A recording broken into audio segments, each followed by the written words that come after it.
500 billion ലോക ചരിത്രത്തിലെ ആദ്യ 500 ബില്യൺ സ്വത്ത് കൈവശമുള്ള വ്യക്തിയായിരിക്കുകയാണ് ഇലോൺ മസ്ക്. അതായത് പുള്ളിക്കാരൻ ഒരു ദിവസം 8,87,00,000 രൂപ വെച്ച് ചെലവാക്കിയാൽ അത് കഴിയാനായിട്ട് 1300 വർഷം എടുക്കും. അങ്ങനെയല്ലെങ്കിൽ ഇങ്ങനെ പറയാം, ഇവിടുത്തെ പല ബില്യനേഴ്സും ഒരു വർഷം കൊണ്ട് ഉണ്ടാക്കുന്നത് ഒറ്റ ദിവസം കൊണ്ട് മസ്ക് ഉണ്ടാക്കുന്നുണ്ട്. ടെസ്ലയുടെ റെക്കോർഡ് ബ്രേക്കിംഗ് കാർ ഡെലിവറീസും അതുപോലെ തന്നെ സ്പേസ് എക്സിന്റെ വാല്യൂ കൂടിയതൊക്കെയാണ് ഇതിന് കാരണം.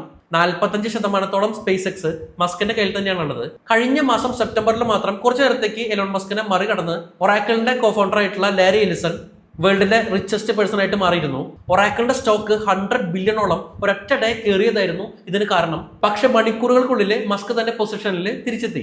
2021 ജെഫ് ബെസോസിനെ മറികടന്ന് $155 ബില്യൺ കൂടിയിട്ട് ആദ്യമായിട്ട് വേൾഡ് റിച്ചസ്റ്റ് പേഴ്സൺ ആയിട്ട് ഇലോൺ മസ്ക് മാറുന്നത്.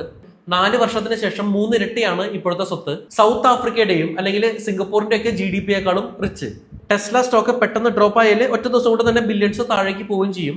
പക്ഷെ കറന്റ്ലി ലോകത്തുള്ള എല്ലാ മനുഷ്യർക്കും ഒരു 5000 രൂപ വെച്ച് കൊടുക്കാനുള്ള പൈസ ഇലോൺ മസ്കിന്റെ കയ്യിലുണ്ട്. പാവങ്ങളെയൊക്കെ സഹായിച്ചൂടെ മസ്കണ്ണ?